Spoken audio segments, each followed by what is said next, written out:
Olá, meu nome é Maria Carolina Papalardo. Eu estou aqui hoje para falar sobre um assunto bem importante, as enteropatias nos cães, enteropatias crônicas e o novo consenso. Eu queria agradecer à Organact e à VetSmart pelo convite. E, lógico que é um assunto bastante abrangente, a gente vai ter que lembrar de alguns pontos importantes antes de conversar mesmo sobre o consenso. E quando eu penso em enteropatia, principalmente enteropatia crônica, ou seja, essa doença ela tem mais de 3 semanas de evolução. Eu preciso sempre lembrar de alguns pontos, principalmente pensando em anatomia, para eu conseguir entender qual é a região onde eu tenho maior problema no cão, né? No finalzinho da palestra eu vou falar um pouquinho sobre gatos, porque existe um consenso de gatos que não entra nesse novo consenso de cães. Existem algumas diferenças, poucas, mas existem. E principalmente quando eu penso em anatomia, a anatomia e do gato, né, do intestino, não é nada muito complexo, mas é importante a gente lembrar de alguns pontos, porque cada região do intestino tem uma função específica, e dependendo da alteração que eu tenho nessa região, eu tenho uma manifestação clínica por causa dessa deficiência, nessa parte do intestino, dessa função do intestino. Então, o começo do intestino aqui, o duodeno, é uma região bastante importante, que fica próximo aqui do pâncreas, das vias biliares, e que tem uma função principalmente de digestão, né?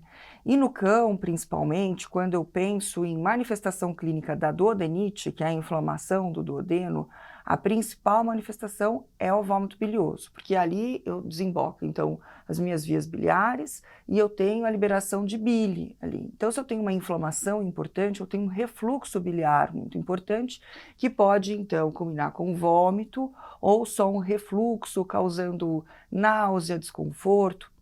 Então, eu sei que no cão, quando ele vomita bilioso, ele tem uma duodenite. A próxima região do intestino, que é o jejuno, a maior região do intestino, ali eu já tenho absorção.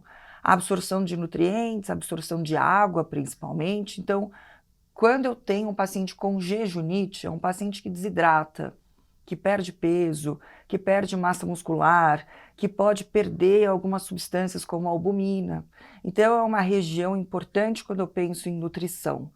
E bem próximo ali, eu tenho o ilho, que é uma região menor, mas que também tem uma absorção de substâncias muito específicas, por exemplo, B12, cobalamina, né, a B12, que é uma vitamina tão importante quando eu penso em manutenção intestinal, ácidos biliares. Então, embora seja uma região menor, que também participa de todo esse processo de absorção, ali eu tenho absorção de algumas substâncias muito específicas.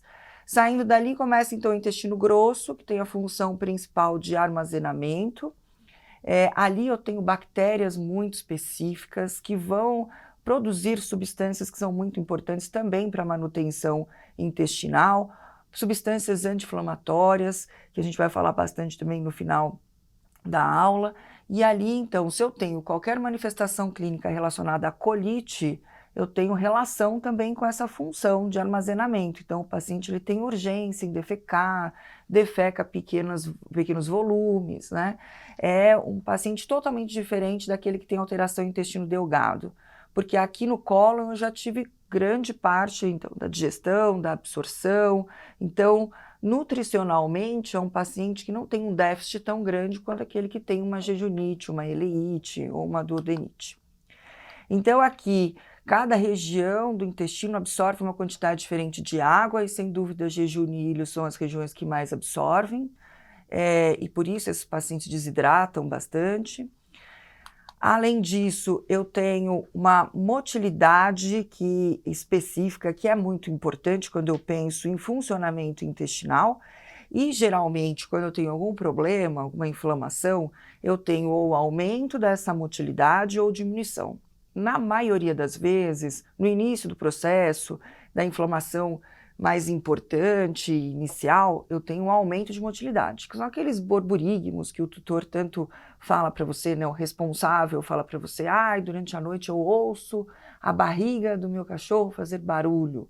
Então, isso pode ser normal, o funcionamento do intestino requer esse borborigmo, ele comeu 2 a 4 horas depois, é normal que eu tenha um funcionamento do intestino para que eu tenha movimentação e liberação desse alimento até o cólon. Se ele está em jejum ou ele está em repouso, esse funcionamento tão exacerbado não é normal. Então, quer dizer, se eu tenho um paciente inflamado, eu posso ter esse aumento exatamente para liberar mais rápido esse conteúdo, principalmente se a função do jejum, do duodeno ou do ilho não são ideais. Então, aumenta a motilidade para eliminar tudo isso. Os casos mais graves, eu tenho diminuição da motilidade. E por isso a motilidade hoje é um parâmetro importante de gravidade, principalmente em pacientes internados. Então, no internado eu vou ver temperatura, pressão, tempo de refluxo capilar e movimentação gastroentérica. Porque pacientes muito graves, que são pacientes com baixa perfusão, desidratados, com alteração eletrolítica, são pacientes que têm diminuição de motilidade e isso é um prognóstico ruim, um prognóstico muitas vezes até de morte. Então, por isso, toda vez que a gente atende um paciente com uma enteropatia, seja aguda ou crônica, tem que auscultar o abdômen para conseguir entender se eu tenho uma hipermotilidade ou um paciente com hipomotilidade, que provavelmente deve estar com algum déficit maior nutricional. E aqui a gente começa já a falar algumas coisas do novo consenso, né? Então, o consenso ainda não saiu, né? Mas a gente já tem um update, a gente já tem uma prévia desse consenso bem estabelecida.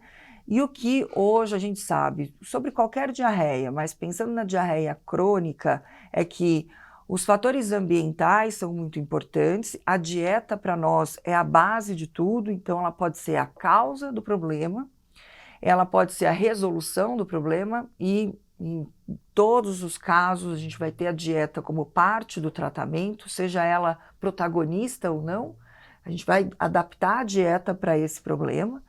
E junto com a dieta, a gente tem a microbiota, que também hoje é tão importante e que provavelmente a dieta também influencia nesse equilíbrio. Então a microbiota no paciente com enteropatia crônica vai estar alterada. Eu tenho um desequilíbrio dessa microbiota que a gente chama de disbiose, em graus diferentes.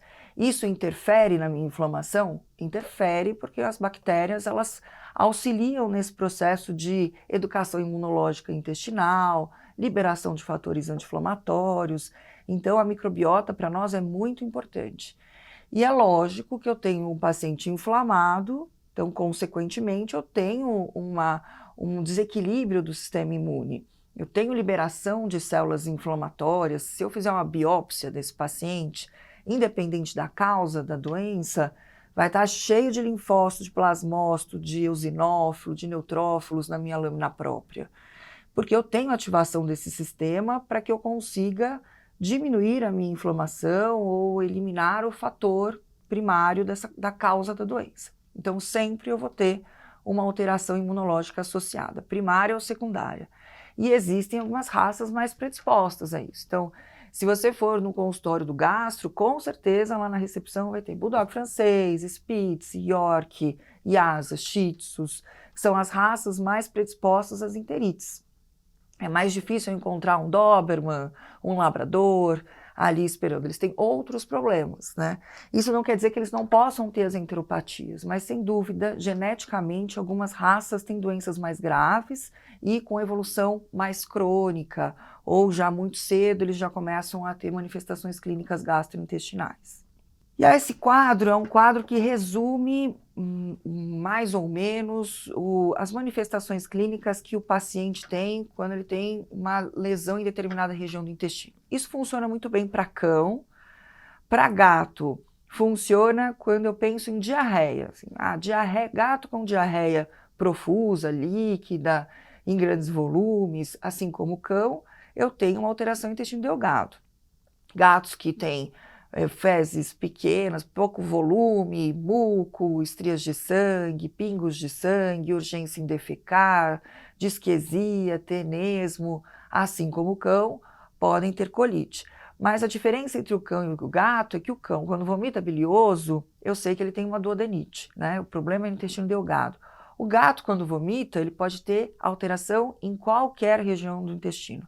Jejum, no ilho, cólon, duodeno. E, na maioria das vezes, os gatos vomitam. Então, o gato que chega vomitando, emagrecendo, eu tenho um diagnóstico diferencial gigantesco e, infelizmente, eu não consigo localizar, como no cão, a lesão no duodeno ou no estômago, porque ele não mostra para a gente com tanta facilidade. Mas o cão, ele chega, a primeira coisa que a gente precisa fazer, como são essas fezes? Provavelmente o tutor responsável, ele tem fotos. Então você pede foto, vê, porque ele, muitas vezes, ele exagera um pouco, ele pode, principalmente em relação a sangue, o sangue para ele sempre é muito, e às vezes são só pingos de sangue.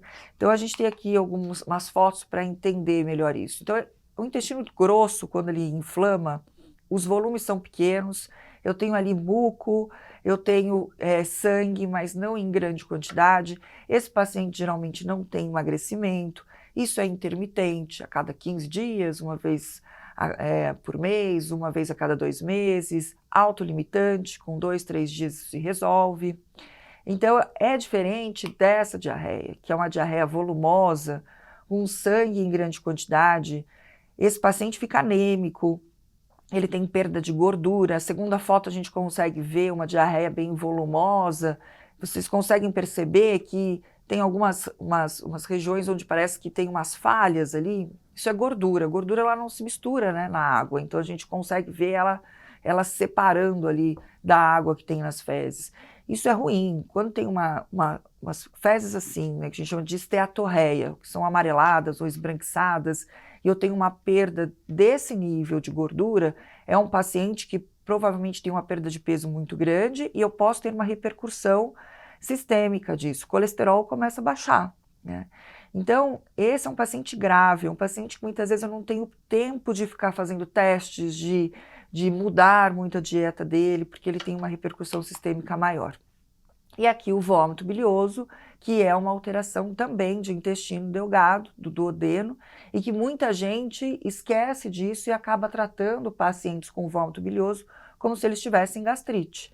Então, o foco não é estômago aqui, o foco é duodeno, tá? E aqui, outro exemplo que eu tenho aqui, eu tenho restos de comida nas fezes. Só de olhar essas fezes, eu sei que ou esse paciente tem uma má digestão ou ele tem uma má absorção. Então, a má digestão, eu tenho algumas doenças específicas que causam má digestão. A mais comum é a insuficiência pancreática exócrina. Eu não tenho liberação do suco pancreático, não tenho digestão, não tenho absorção. Então, sai tudo pelas fezes. Então, no primeiro exemplo aqui, eu tenho uma alteração de má digestão de um paciente que tem IPE, insuficiência pancreática exócrina. O segundo, eu tenho um outro caso de má absorção.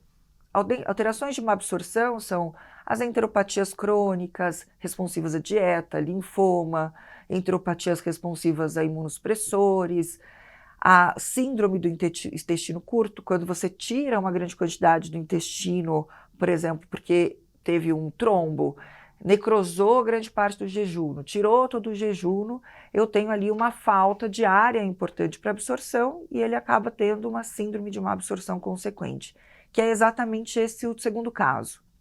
Esse paciente tirou 70% do jejum, ele se adapta depois de alguns meses, mas não é como um paciente que tem um jejum 100% do jejum. Então, dependendo do que ele comer, ele vai ter um resquício nas fezes do restante de parte dessa comida. Então, aqui eu vou ter que, a partir dessas fezes, entender qual é a causa com os meus exames, né? E o histórico desse paciente. Então, aqui são os dois pacientes que eu vou atender. O primeiro com colite, que entra também no consenso de enteropatia crônica, mas que é um paciente que eu tenho mais tempo de trabalhar, eu posso trocar dieta, ele tem uma reserva de gordura, uma reserva muscular maior. E eu tenho o meu segundo paciente, esse paciente aqui tem linfoma, por exemplo, é um paciente que tem má absorção, que tem baixa de proteína, tem baixa de massa muscular, que é um prognóstico ruim, e que pelas fezes dele eu também tenho esteatorreia, né? Em volta das fezes eu tenho gordura que não se mistura. Prognóstico totalmente diferente. Esse paciente eu não tenho tempo de ficar um mês testando rações, não deu certo, eu troco outra ração, ele vai precisar de um diagnóstico mais rápido, tá?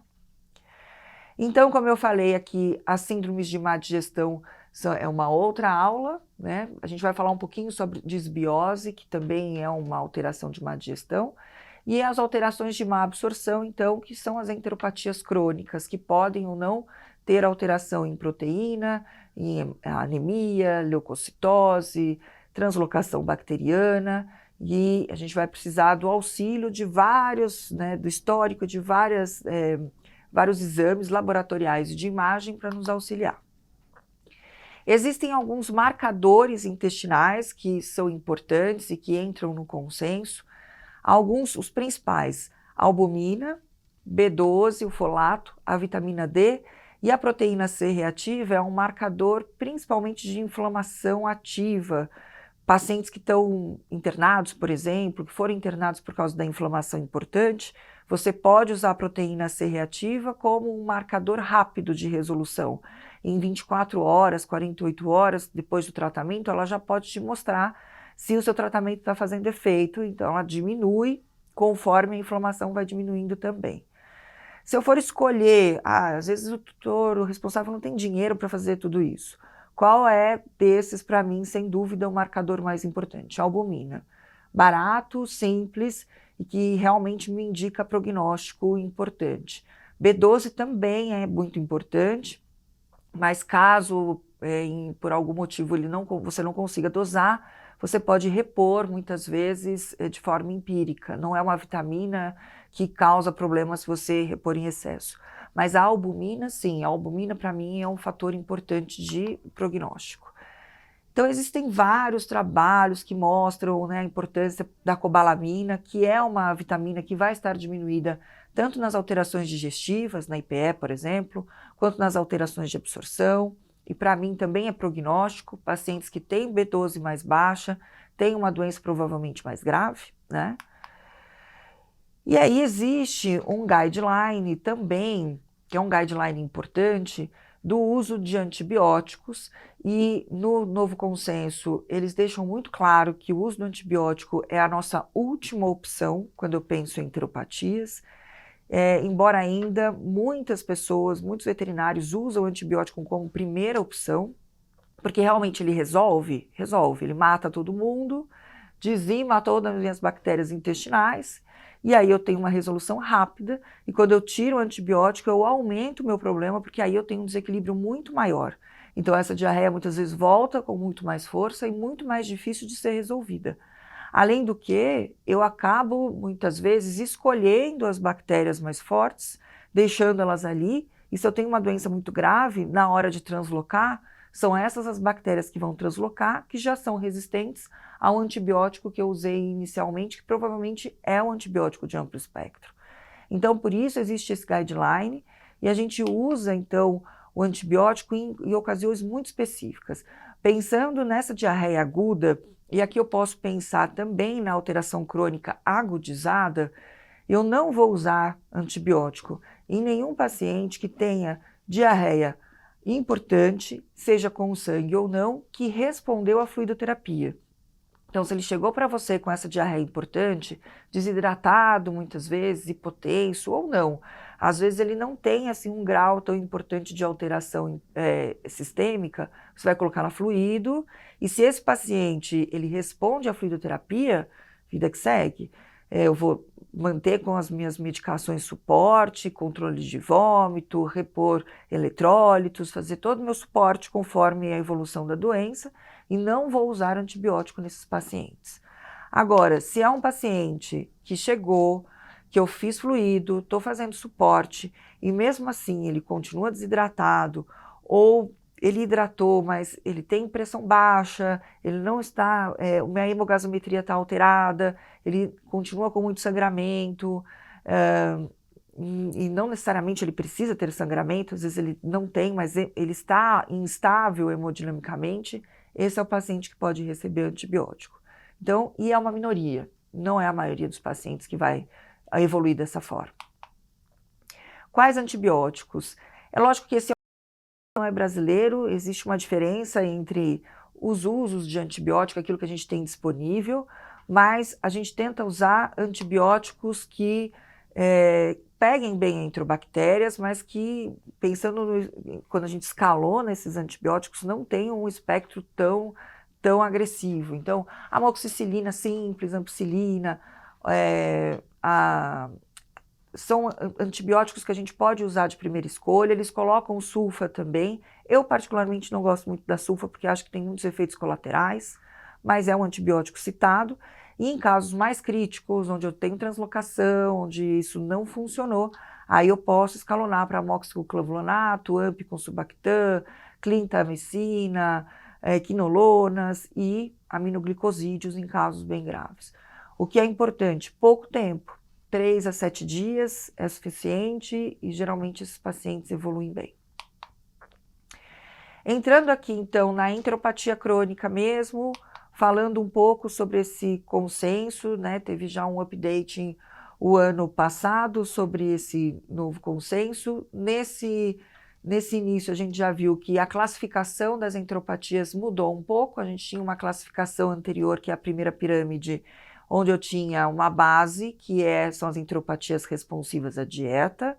Depois, em amarelo, as enteropatias responsivas a antibióticos, enteropatias responsivas a imunossupressores e lá na ponta, em vermelho, as não responsivas. Essa era uma classificação que incomodava muito a gente, porque tem essa enteropatia responsiva a antibióticos. Eu acabei de falar 1000 coisas sobre antibióticos e aí tem uma enteropatia que responde a ele, né? Não tem muito sentido isso. Então, o que mudou? Primeiro a base, agora vocês conseguem perceber que a base em verde aumentou, né? Então eles deram mais importância ainda à enteropatia responsiva à dieta, que é a maioria das enteropatias, e aquela que era responsiva a antibióticos agora chama responsiva à modulação relacionada à microbiota. Ou seja, aqui entram probióticos, pré-bióticos, simbióticos, transplante fecal, a própria dieta e, por último, os antibióticos. E o restante se manteve igual, responsivas a imunossupressores e não responsivas. Ao lado, eles incluíram um tipo de enteropatia muito importante, que são aquelas que são espolhadoras de proteína. Então, lembra que eu falei, né, que a albumina é um marcador importante, porque existe uma parte de alguns pacientes que podem evoluir para pan-hipoproteinemia, diminuição de albumina, proteína total e globulina. E essas são as enteropatias perdedoras de proteína, que o exemplo mais comum é a linfangiectasia, que também pode ser responsiva à dieta, à modulação intestinal, aos imunossupressores e não responsiva, tá? E aí, nesse consenso, primeiro, eles vão classificar essa doença. A classificação pode ser quanto à histologia, então ele foi para a biópsia, né? E a gente vai falar quando ele deve ir para a biópsia. O que eu tenho que ver na biópsia? Muitas pessoas, alguns alunos meus falam assim, eu não sei por que faz biópsia, porque toda vez vem a mesma coisa, infiltrado linfoplasmocítico em lâmina própria.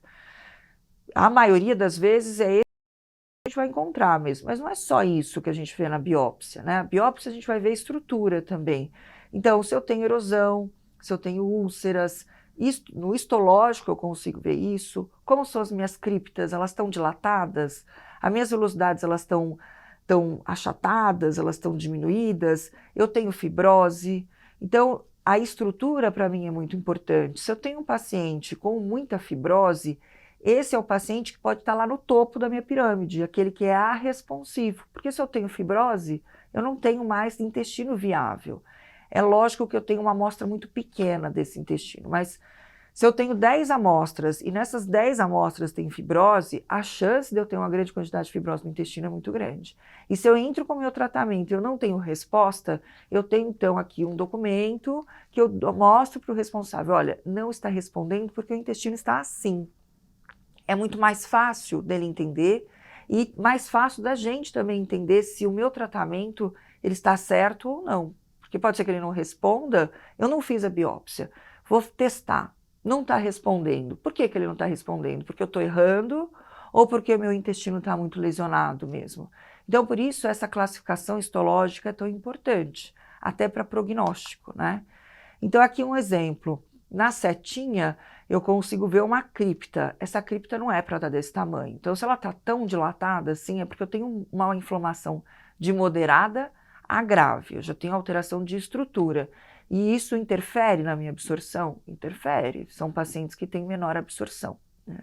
E aí existe uma classificação quanto à gravidade. Então existem alguns scores, esse é um tipo de score que você pode usar. E quanto mais manifestação clínica eu tenho, mais pontos eu vou somando a esse score. Isso é meio automático, né?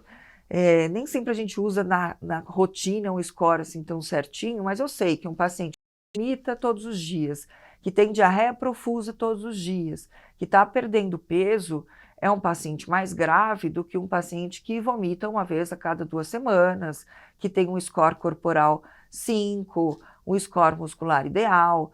Então é meio óbvio isso, mas se você quiser colocar na sua ficha um score, então scores acima, né, de 6 já são considerados scores moderados, de alteração moderada clínica.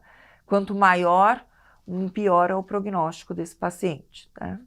E aí começa a minha saga, né? Porque eu tenho que fazer aqui um diagnóstico diferencial gigantesco. Vômito e diarreia é alteração comum a quase todas as doenças. Alterações renais, hepáticas, às vezes até neurológicas podem causar vômito e diarreia. Então aqui o meu histórico é muito importante, a raça também é importante e começam os meus exames básicos. Então, os exames básicos, aquele que eu tenho que pedir: hemograma, função renal, enzimas hepáticas, e eu vou colocar aqui também albumina como um exame bioquímico básico, colesterol e triglicérides. Lembra que o paciente com esteatorreia tem baixa de colesterol, né? Além disso, copro parasitológico seriado. Verminoses podem ser crônicas, eu tenho ancilóstomas que ficam lá meses causando vômito bilioso, giardias crônicas, e muitas vezes eles estão se aproveitando do intestino doente, mas eles pioram a doença. Não tem como eu deixar passar um isóspora, uma giardia e não tratá-lo. Pode ser que eu trate e eu não resolvo o problema, assim, negativei, ele continua com diarreia, ok, ele tem um problema de base e ela estava lá se aproveitando, mas eu não consigo saber sem tratar, então eu preciso tratar, preciso fazer o copo seriado. E a urinálise, porque se eu tenho albumina baixa, eu tenho que lembrar do seguinte: a albumina baixa pode acontecer em perdas, e a perda é intestinal, na diarreia profusa, ou urinária. Eu posso ter um paciente com uma alteração glomerular, numa região específica do rim, onde eu tenho perda proteica. Então eu preciso ver se eu não tenho proteinúria importante e se eu não tenho uma relação proteína-creatina urinária muito alta. Além disso, eu preciso entender se essa albumina baixa não é por falta de produção. Então, se eu faço a minha LT, minha fosfatase, elas estão muito altas, eu tenho alterações em funções do fígado, então eu tenho ácidos biliares alterados, eu tenho colesterol baixo, eu tenho bilirrubina aumentada. Opa, esse paciente tem uma doença de base hepática. Eu não tenho um problema intestinal primário, e aí a minha hipoalbuminemia está acontecendo porque eu não tenho produção. Então, nesse início, eu vou tentar montar esse quebra-cabeça. Da onde está vindo este problema? Ele é primário intestinal ou ele é secundário a uma doença de base? Fiz os meus exames básicos. Aí começam os exames mais específicos. Tá tudo normal, não achei nada de diferente. O máximo, às vezes, que eu encontro ali é uma albumina baixa. Então, eu vou para os meus marcadores. Primeiro, vou ver se ele tem um problema de digestão. Lembra que eu falei que a doença principal é a insuficiência pancreática exócrina. Então, eles colocam aqui o TLI como um exame de triagem importante, que é o tripsinogênio. Se ele está baixo, eu fecho um diagnóstico de insuficiência pancreática exócrina. Vida que segue. Aí eu vou ter que fazer um outro tratamento, que é a reposição da pancreatina. Eles colocam aqui a lipase específica, que é vocês vão falar: nossa, mas ele tem pancreatite, né? A lipase específica não é tão específica, né? Ela é uma enzima que aumenta na pancreatite, mas ela pode aumentar também nas enterites. Então, ela entra também como um marcador entérico. Eu, particularmente, não uso tanto a lipase específica como um marcador entérico, porque às vezes ela não me dá e ela confunde a cabeça do tutor, que vai lá no chat GPT e fala: o que é lipase específica? Ele vai ver que é pancreatite, ele começa a infernizar a sua vida, né? Mas se você quiser, você pode fazer a lipase específica como um marcador intestinal. Em casos graves, moderados, ela está aumentada também na enterite. Um ponto muito importante, pensando em alterações hormonais, qual é a doença hormonal que pode evoluir com enterites e vômitos crônicos? Hipoadrenocorticismo atípico, que é aquele normocalêmico e normonatrêmico. Ele tem potássio e sódio normais. E muita gente ainda vem com aquela história, o sódio e potássio do paciente é normal, então ele não tem hipoadreno. Ele não tem um hipoadreno clássico, né? Que o endócrino atende, que tem alteração vascular, arritmia, é um paciente mais grave, porque ele tem diminuição de 2 tipos de cortisol, o mineralo e o glicocorticoide. Para nós, da gastroenterologia, o importante é o atípico, aquele que tem diminuição só do glicocorticoide. Então, o sódio e potássio são normais. A única forma que eu tenho de diagnosticar é fazendo a estimulação por ACTH. Eles colocam aqui a possibilidade de fazer o cortisol basal, os endócrinos não gostam muito disso, mas eles colocam isso no consenso. E aí, se o cortisol basal tiver baixo, você vai fazer a estimulação para comprovar que ele tem mesmo um hipoadreno, porque o cortisol ele é volátil, ele pode ter alguns momentos do dia que ele está mais baixo mesmo. Se eu estimulo, ele continua baixo, aí eu tenho um problema. Se eu estimulo e ele sobe, eu não tenho hipoadreno. Então, para você fechar o diagnóstico mesmo, o ideal é fazer a estimulação por ACTH. Cobalamina e folato, a gente já falou que são marcadores importantes.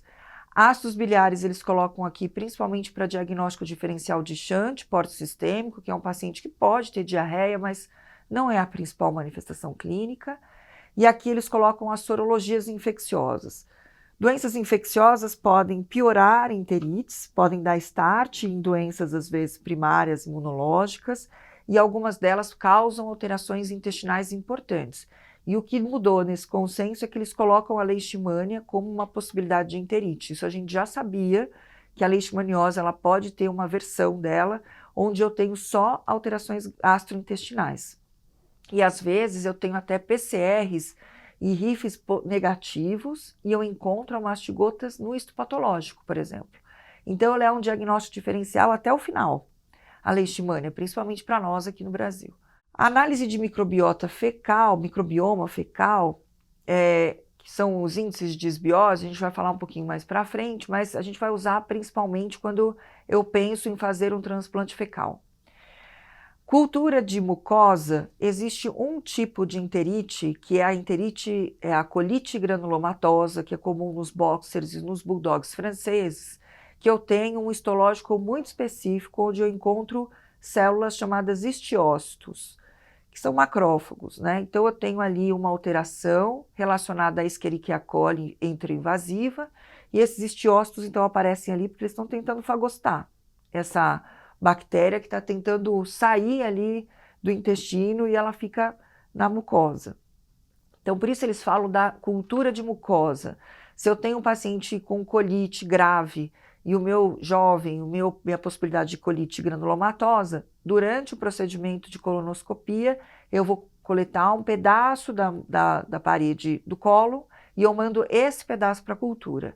Por que é importante frisar isso? Porque não existe cultura de fezes. Não façam cultura de fezes para que cresça E. coli e tratem essa E. coli. A E. coli ela faz parte da microbiota e se vocês fizerem cultura de fezes, vai crescer bactéria, assim espero. Cocô asséptico a gente ainda não tá produzindo. Então, por que isso é importante? Porque muita gente faz essa cultura, cresce E. coli e enche o paciente de antibióticos sem necessidade. Se for fazer cultura, então, ou é de parede, em colites granulomatosas, e para isso eu tenho um histopatológico específico com histiócitos, ou eu vou fazer culturas específicas. Eu quero cultura para salmonela. Eu vou lá e peço uma cultura específica para crescimento de salmonela. Hoje, a gente tem PCRs de salmonela, de Campylobacter. Então, você pode substituir isso pelos PCRs, sem dúvida nenhuma, tá? Existem outros marcadores que aqui a gente ainda não tem no Brasil de rotina, a calprotectina, que eles relatam, e o inibidor alfa-1 proteinase fecal, que também não é da nossa rotina. Proteína C reativa, eles colocam então como um marcador, principalmente em casos de agudização importante da doença. Junto com isso, existem os exames de imagem. Então, o ultrassom é muito importante porque eu consigo, muitas vezes, localizar uma lesão que faz com que eu mude a continuação do meu diagnóstico e do meu tratamento. Vou imaginar o seguinte, eu tenho um cachorro com diarreia importante de intestino delgado, 2 cachorros. Chegou um York aqui com diarreia profusa, emagrecimento, e o outro York igualzinho, diarreia profusa e emagrecimento. A diarreia dele, eu sei que a lesão é em jejum no ilho, dos dois. Eu faço ultrassom no York 1 e eu tenho lá uma inflamação generalizada, nada muito específico, nenhuma lesão localizada. Esse York, ele tem condições de fazer uma troca alimentar, vou fazer então o teste alimentar nele. York 2, faço o ultrassom e aí eu tenho uma formação em jejum, com perda de estratificação, espessamento importante, linfonodos aumentados.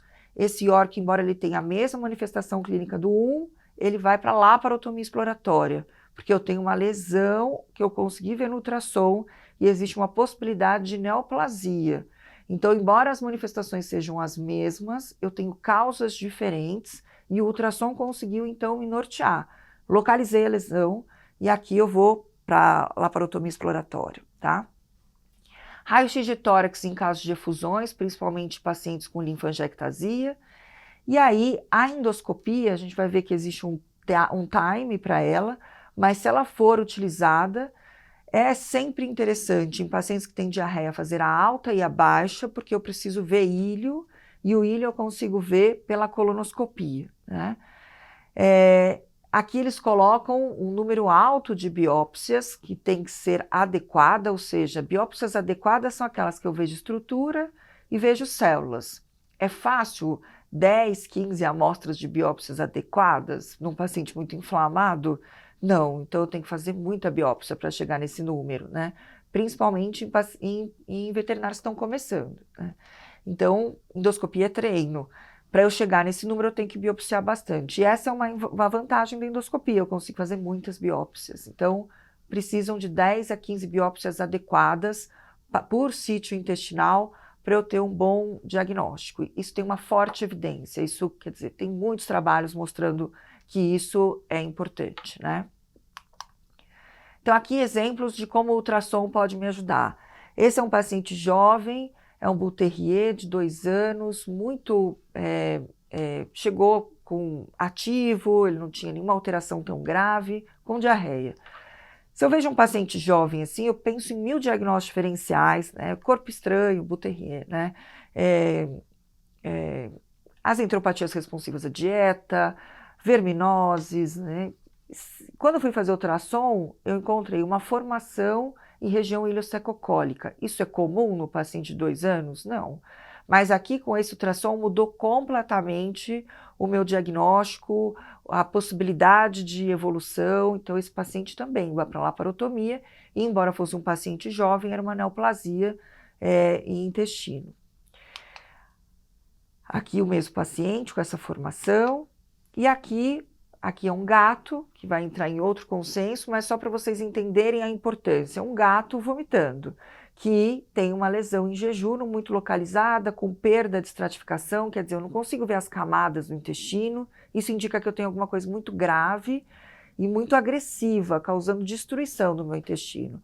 Então, a neoplasia é uma possibilidade, as enteropatias muito graves. Aqui, a possibilidade de neoplasia é muito grande, era um linfoma de alto grau. Também, o paciente não vai para endoscopia e colono, vai para láparo. Aqui já é diferente, é um paciente com uma jejunite importante, o jejum está bem irregular, mas não tem perda de estratificação. Aqui eu posso ter só inflamação, e dependendo do restante do meu ultrassom, tenho isso em todo o intestino, em duodeno, em ilho. Eu posso até pensar numa endo e colono para pegar essas regiões, mas se estiver só no jejum também, laparotomia exploratória. Outro diagnóstico diferencial é um corpos estranhos. Infelizmente, aquele Bull Terrier, dos diagnósticos que eu imaginei era verdadeiro, ele tinha também um corpo estranho, né, que é uma raça que às vezes engole corpos estranhos, então aqui também é importante o ultrassom para fazer esse diagnóstico. E aqui algumas imagens de colonoscopia, que a colonoscopia, ela também pode, a endoscopia, me mostrar alterações que eu não conseguiria ver na láparo, por exemplo. Aqui são formações polipoides em cólon, é uma colite grave e com alteração estrutural importante, isso causa muita dor. Vocês conseguem ver a última imagem, o reto com bastante estenose, alteração em lúmen. Então aqui, só pelo macroscópico, eu já sei que eu tenho uma doença grave, que vai ser uma doença estrutural de difícil resolução. Aqui outro exemplo de doença grave, com bastante sangramento. Esse é um paciente que a gente tem que tomar muito cuidado, porque ele está prestes a translocar. Essas bactérias que estão no intestino, elas se aproveitam dessa alteração, essa inflamação. A permeabilidade intestinal muda nesse paciente, é uma permeabilidade muito aumentada por causa da inflamação. Eu tenho aqui uma alteração imunológica muito importante, excesso de células inflamatórias, as minhas imunoglobulinas às vezes não estão funcionando como deveriam, minha borda escova, os meus enterócitos, está tudo aqui muito maluco, né? Então, as bactérias, elas estão num ambiente onde para elas parece não ser ideal. Então, elas tentam sair dali, que é a translocação bacteriana. Se eu for para a biópsia, o histopatológico, ele é comprovadamente um exame muito importante, com forte evidência de que eu posso ter diagnóstico, principalmente, de enteropatias imunomediadas e de alterações neoplásicas como o linfoma. O linfoma é, sem dúvida, pensando no histopatológico endoscópico, a neoplasia que a gente consegue ver melhor, porque ele pega ali a lâmina própria. Então, para que eu tenha, às vezes, um diagnóstico assertivo, eu tenho que, além do histopatológico, fazer outros métodos de diagnóstico que eu vou aproveitar essa mesma amostra. Então, eu fiz o meu histopatológico, vamos pensar na colite granulomatosa, veio histiócito. Eu sei que, então, tem algum processo infeccioso ali, macrófago está ali para tentar fagocitar alguma coisa. Eu vou pedir um outro exame que se chama PAS. O PAS é um exame onde eu vou detectar alterações infecciosas, não só bactérias, fungos, qualquer alteração infecciosa. E eu tenho também, além do PAS, FISH, que é um exame bem mais legal, mas que a gente não tem no Brasil ainda, que também localiza ali algumas bactérias, fungos. Por exemplo, às vezes eu posso, em leptospirose, por exemplo, hepática, eu posso usar FISH para localizar a leptospira. Então, é um exame bastante interessante quando eu penso em doenças infecciosas. Se eu penso em linfoma, eu tenho lá um monte de linfócitos meio estranhos na minha lâmina própria, mas eu fiquei na dúvida. O patologista falou, eu não sei se é uma enterite muito grave ou se é um linfoma de baixo grau, por exemplo, ou até de alto grau, mas de baixo grau, vamos pensar, que é o mais parecido com as enterites. Eu posso fazer, então, a imunistoquímica, que é o primeiro exame que eu vou fazer para diferenciar os dois. E se a imunistoquímica ainda não conseguiu fechar o diagnóstico, eu vou para o PAR, que é um outro exame que eu consigo, então, diferenciar linfoma ou a enteropatia crônica. A imunistoquímica pode ser usada também para outros tipos de neoplasia, tá? PAR para neoplasias que eu tenho linfócitos, principalmente, ali como célula principal. Então, tudo isso pode ser usado junto com o meu histopatológico para que eu feche um diagnóstico primário da enteropatia. Tratamento. Então, vamos imaginar que chegou um paciente para mim com diarreia profusa, vômitos, mas ele tem um score corporal 5, ele não tem baixa proteica, ele se alimenta às vezes ainda, às vezes não ideal, mas ele come.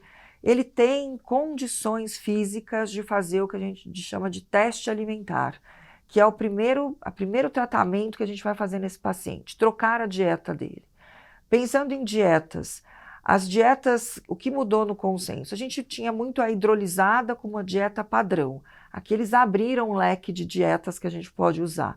Então depende muito da idade, depende muito do histórico. Vem um paciente jovem, o York, eu sempre falo York porque é a raça que tem mais enteropatia, mas o Spitz, o York, o Lhasa, chega com 1 ano e meio para você, e ele descreve que ele já tem essas alterações desde muito jovem, 6, 7 meses, ele vomita, ele para de comer. Esse paciente tem uma grande possibilidade de enteropatia responsiva à dieta e pode ser que a hidrólise, as dietas hidrolisadas, funcionem bem nele. O que são dietas hidrolisadas? São dietas com proteínas muito pequenas, onde o sistema imunológico não consegue reconhecê-las. Então, se ele está reagindo, por exemplo, ao frango, a uma proteína específica, carne, algum carboidrato, eu entro com essa dieta, ele não reconhece, ele para de reagir, para de inflamar. Eu tenho vários tipos de hidrólise, várias marcas de dietas hidrolisadas, e o que mudou também nesse consenso? Eles não colocam só uma ou duas dietas como teste. Não deu certo com uma, eu testo outra e acabou. Eu tenho que testar no mínimo 3 a 4 dietas. Isso é bastante difícil, porque o tutor cansa, o responsável fala, não aguento mais trocar dieta, ele não resolve o meu problema. E é cansativo mesmo, porque essa dieta eu tenho que fazer de 15 a 30 dias, isso, 30 dias a 40 principalmente, mas com 15 dias eu já tenho alguma resposta, muitas vezes, uma melhora ou uma piora. Então, por isso esse paciente tem que ter condições físicas para isso, não pode ser um paciente magro, né? E por que eles abriram o leque? Porque vamos imaginar um paciente mais velho, com colite. Esse é o paciente que pode receber uma dieta com fibras, que são pré-bióticos. Esse paciente mais velho, ele pode ter outras comorbidades, por exemplo, pode ser cardiopata.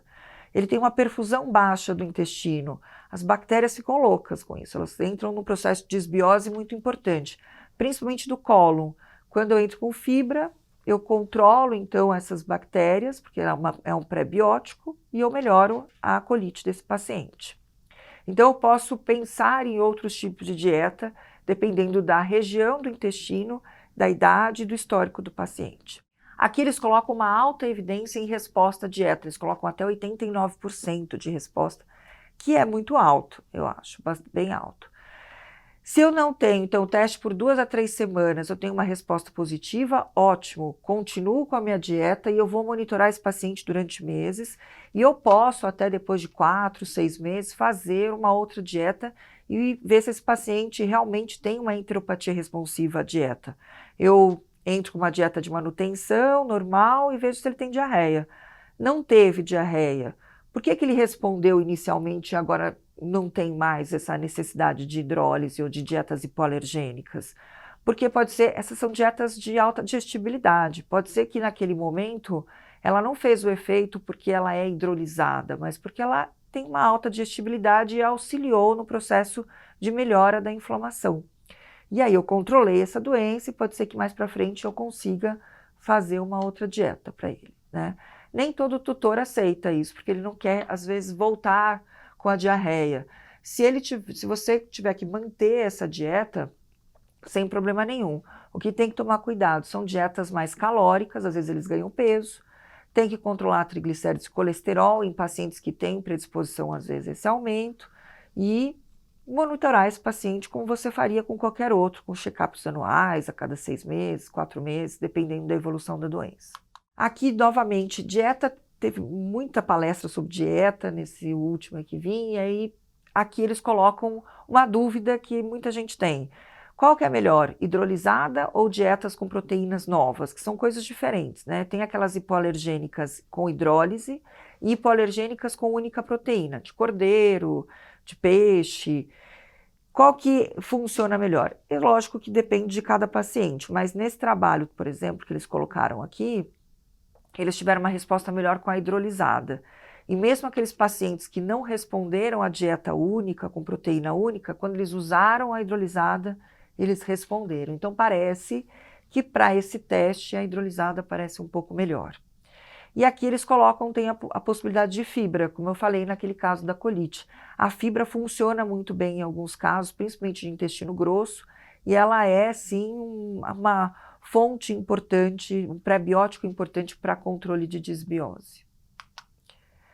Os moduladores da microbiota, eles colocam aqui os pré, os probióticos, os simbióticos, eles colocam pouca evidência, ainda precisa de bastante trabalho. A gente sabe que isso, o princípio dessas medicações, né, esses moduladores, é bem interessante, então a gente precisa de mais trabalhos, mas eles citam sim que o uso dos probióticos, dos pré-bióticos é importante, e quando a gente não tem resposta nenhuma, nem à dieta e nem a essas medicações, aí a gente parte para a endoscopia, para um diagnóstico mais assertivo. Se eu fiz endoscopia, e eu tenho lá o infiltrado de células inflamatórias importantes, eu vou então, se não teve resposta à dieta e eu não tenho nenhuma outra doença de base, usar os meus imunossupressores para tratamento. O que é importante, assim, a imunossupressão, acho que hoje a gente não faz imunossupressões tão importantes, as doses são bem mais baixas, a gente consegue modular com mais cautela esses pacientes. O corticoide ainda é a medicação mais rápida, de ação mais rápida, que tira da crise e que funciona muito bem. As doses não precisam ser super altas, então você não precisa imunossuprimir todos os pacientes, você pode usar uma dose anti-inflamatória de 1 miligrama por quilo. Aqui eles colocam doses, dependendo do peso, para que você não use doses muito altas em pacientes gigantes, aí você pode fazer a dose em metros quadrados.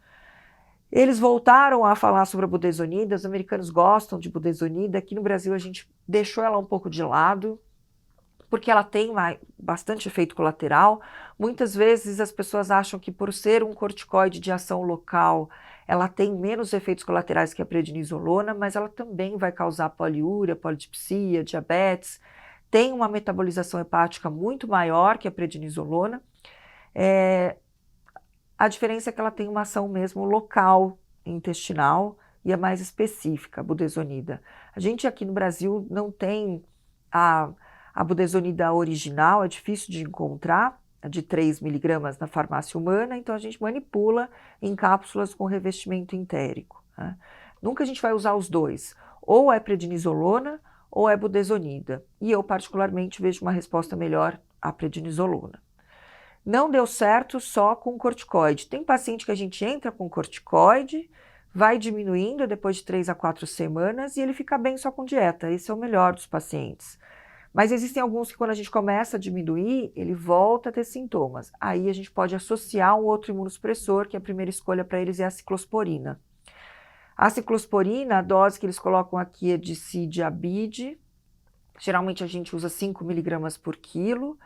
E o intuito dela é reduzir a dose do corticoide, porque ela não tem os mesmos efeitos hormonais, embora ela também tenha efeitos colaterais. Ela é uma medicação que age em alguns órgãos, ela se deposita principalmente em fígado, pele e intestino.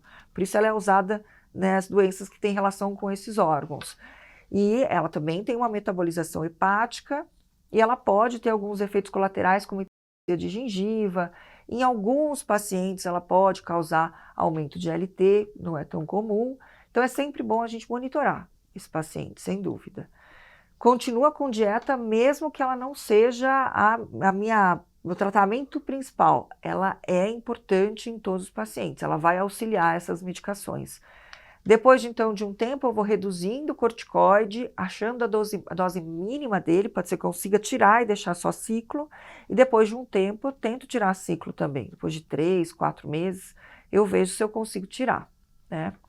Em casos mais graves, onde eu tenho perda proteica, aí eu tenho a opção de tudo que eu falei, igual, e eu posso também usar a clorambucila, que é o Leukeran, que é um quimioterápico, ele entra como um quimioterápico, não um imunossupressor, ele imunossuprime, mas é outro tipo de medicação. Por isso ele é usado nos casos mais graves, né, nas enteropatias espoliadoras de proteína. A gente não usa ciclo junto com o Leukeran, ou é um ou é outro.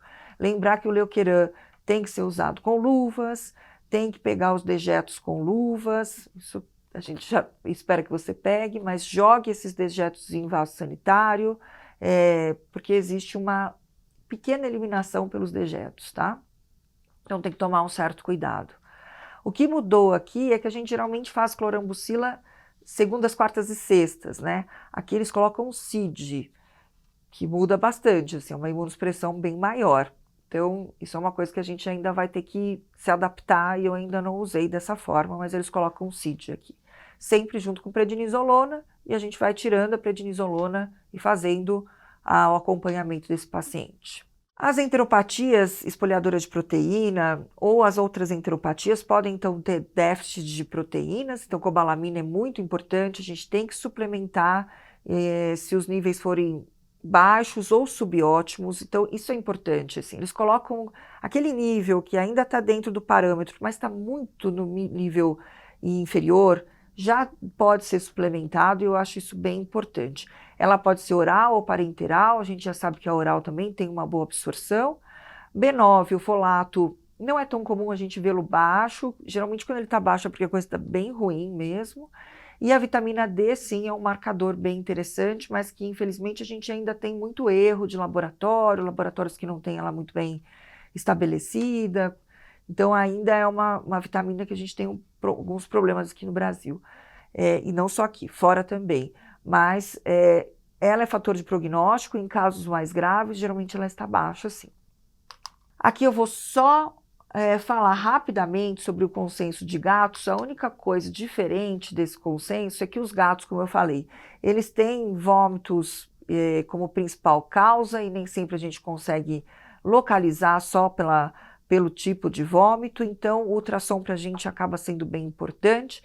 E os espessamentos em gatos, qualquer espessamento já é importante, pensando em números acima de 0,28 centímetros, sempre é um gato que provavelmente tem um espessamento um pouco maior de intestino. O ultrassom para nós auxilia no planejamento de biópsia para ver se tem alguma região muito espessada, específica no gato. Sempre a gente vai prestar atenção em muscular dos gatos, espessamentos de muscular também são importantes. Às vezes a gente tem linfonodos muito aumentados, isso permite às vezes citologia desses linfonodos. A gente consegue ter uma boa avaliação pelo ultrassom de lesões nodulares, só que o ultrassom ele não consegue diferenciar neoplasias de enteropatia, assim como não consegue no cão também. Então a gente precisa da biópsia para esse diagnóstico diferencial. Os gatos, eles são mais desafiadores porque às vezes a gente tem ultrassons normais com gatos que vomitam e vocês já devem ter pego ultrassons alterados com gatos que não vomitam. Então, esses gatos que têm espessamentos inespecíficos, não tem nenhuma manifestação clínica, lógico que a gente não vai ficar biopsiando esse gato em pequenos espessamentos e vai acompanhar esse gato, vai observar como ele evolui, e é lógico, se ele começar a ter espessamento importante, de alterações específicas, aí pode ser que a gente pense em biópsia, ou se ele começa a evoluir para alguma manifestação clínica de vômito, perda de peso ou diarreia, tá? Então aqui, quando a gente pensa em biópsia de gato, o que é importante? Vocês devem ter aquela ideia do gato, né, que sempre a gente faz laparotomia para biópsia. Nesse consenso, eles validaram a endoscopia e colonoscopia como método de diagnóstico, né, para linfoma e doença inflamatória. Isso é uma outra coisa importante. No consenso de cães, eles não colocam mais doença inflamatória intestinal como o nome das enteropatias, é enteropatia crônica. Doença inflamatória intestinal é mais usado em humanos, né, porque tem alterações em humanos, doença de Crohn, doenças específicas, onde eu tenho o fator imunológico bastante envolvido e por isso a gente coloca doença inflamatória intestinal. No gato, ainda a gente fala doença inflamatória intestinal. Nesse consenso eles não tiraram esse nome, por isso a gente mantém esse nome nos gatos, tá? Então sempre a gente vai biopsiar gato no máximo de regiões possíveis, regiões que eles gostam muito de inflamar, jejuna e ilho, e por isso se eu for optar por endoscopia, mesmo que ele esteja só vomitando, sempre é alta e baixa, porque eu preciso biopsiar ilho. Isso é um grande problema porque muitos endoscopistas não têm aparelho para isso, e eles não chegam em ilho, e se eles não puderem chegar em ilho, não façam endoscopia colono, façam aberta, tá? É importante que eu tenha o máximo de regiões possíveis sendo biopsiadas. Então, por isso é importante conversar com o endoscopista antes. No gato eu tenho a triadite, então eu preciso avaliar também muitas vezes fígado, pâncreas, vias biliares. Isso também é uma outra coisa que faz com que a gente opte pela laparotomia exploratória, se eu tiver que fazer biópsia em outras regiões. Biópsias de linfonodos ou citologias de linfonodo, infelizmente, às vezes não tem relação com o que eu encontro no intestino. Então eu posso ter um gato com linfoma, com linfonodos que tem só inflamação, e eu vou encontrar o linfoma só no intestino. Então, muitas vezes eu preciso biopsiar tudo, tá? Aqui é o que eu já tinha falado sobre as endoscopias, sempre alta e baixa. E aqui um ponto importante. Lembra que eu falei nas enteropatias dos cães, do uso da imunistoquímica, da clonalidade, do par? Nos gatos isso a gente usa muito mais, porque o gato tem o linfoma de pequenas células como um diagnóstico diferencial muito importante nas doenças inflamatórias intestinais, muito mais do que o cão. e muito mais comum. Então, elas são muito parecidas, com manifestações clínicas muito parecidas, então a imunistoquímica no gato, ela é muito importante para esse diagnóstico diferencial, tá?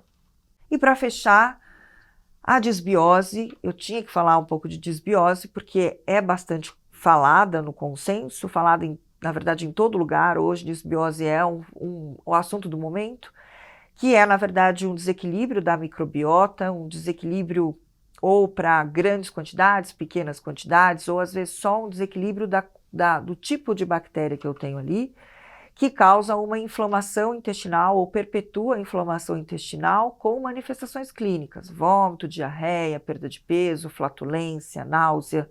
Qualquer manifestação clínica já é importante quando eu penso em disbiose. Existem alguns fatores importantes quando eu penso na disbiose, então idade é um fator importante, então pacientes muito jovens têm disbiose porque eu tenho maturação dessa microbiota até os 12 meses, pacientes muito velhos também, idosos, porque eles têm comorbidades que podem auxiliar nesse processo, então eles são mais mal perfundidos, eles têm às vezes cardiopatias, eles têm débito baixo, alteração de mobilidade. Tudo isso influencia na minha microbiota, porque influencia em motilidade intestinal, influencia em oxigenação intestinal. Então, são pacientes que têm disbiose. Imunológico. As enteropatias crônicas, por exemplo, causam disbiose. Pacientes que estão recebendo ciclosporina, clorambucila, algum tipo de quimioterápico. Então, isso também causa disbiose. Alimentação. Então, dependendo do tipo de alimentação, eu tenho uma bactéria ali que se beneficia disso. Então, se eu coloco fibra, quem gosta dessas fibras? O cólon. O duodeno, às vezes, não gosta tanto, a região duodenal. Então, eu tenho que tentar achar a dieta ideal para aquele paciente com aquela manifestação conforme o tipo de inflamação e localização do intestino. E fatores ambientais, né? Que aqui inclui dieta, medicações, antibióticos, por exemplo, que vão causar disbiose. Então, tudo isso pode influenciar nas minhas bactérias. Quais são as funções dessas bactérias?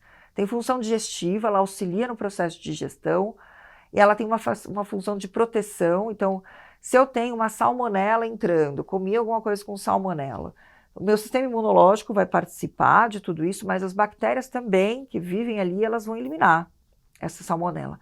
É lógico, se eu como uma grande quantidade de salmonela, assim, está muito infectado, pode ser que elas não consigam fazer isso e eu tenho diarreia secundária a essa salmonelose.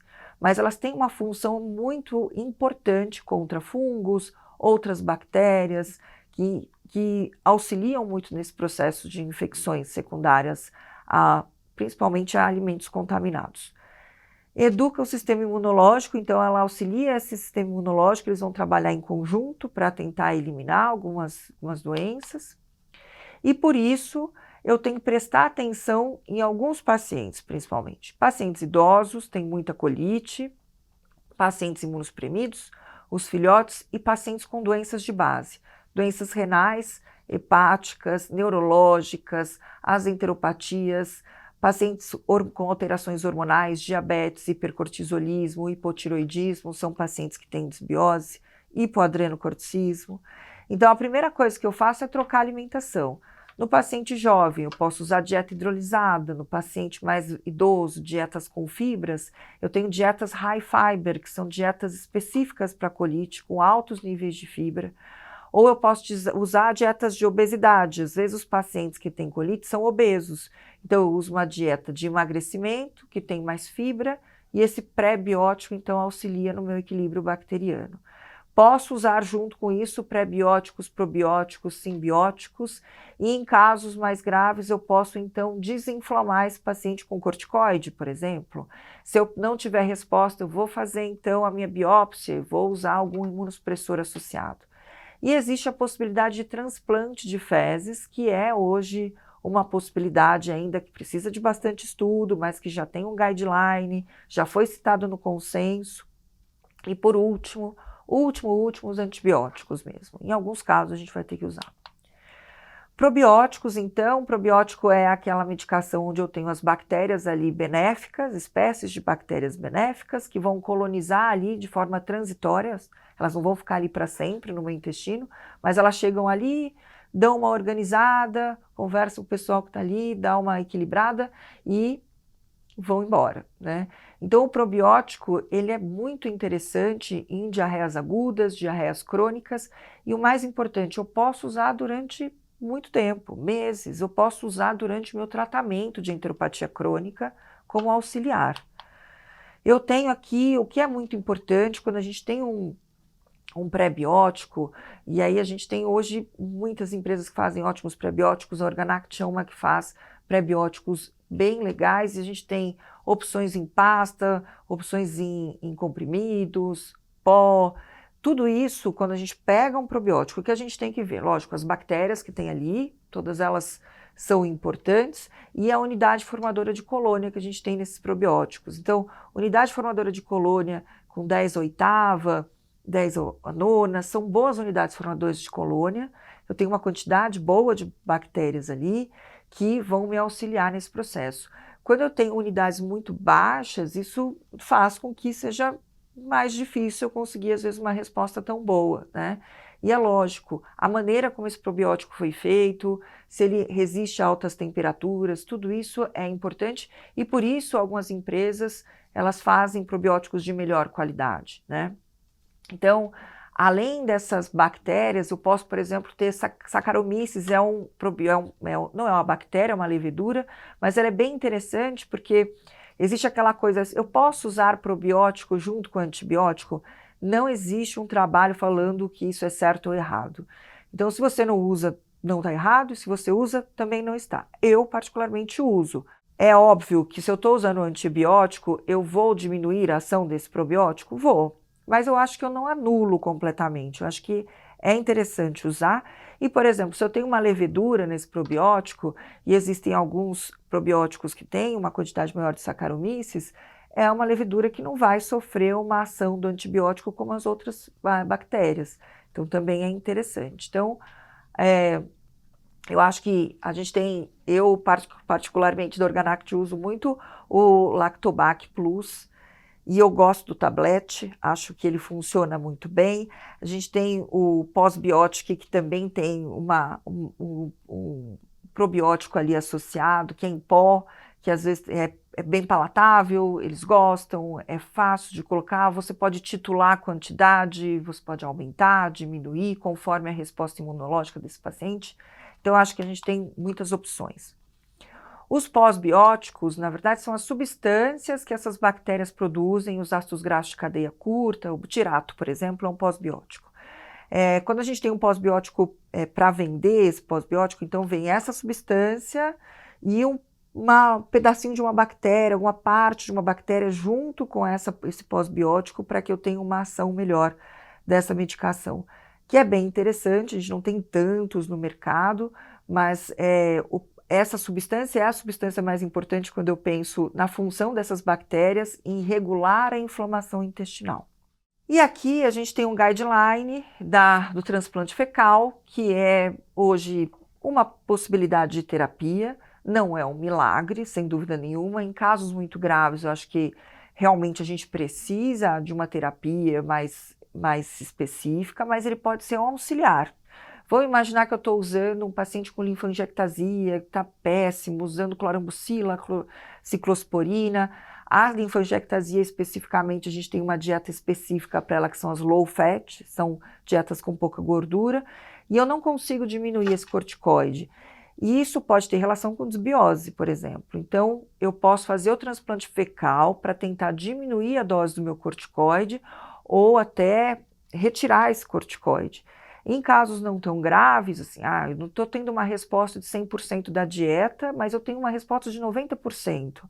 Eu posso também usar esse transplante fecal para tentar espaçar as minhas crises. Eu estou tendo crise uma vez por mês. Quem sabe com o transplante fecal eu consigo espaçar isso para cada 3 meses, né? Esse guideline é importante porque existem algumas regras para você ter um banco de fezes, né?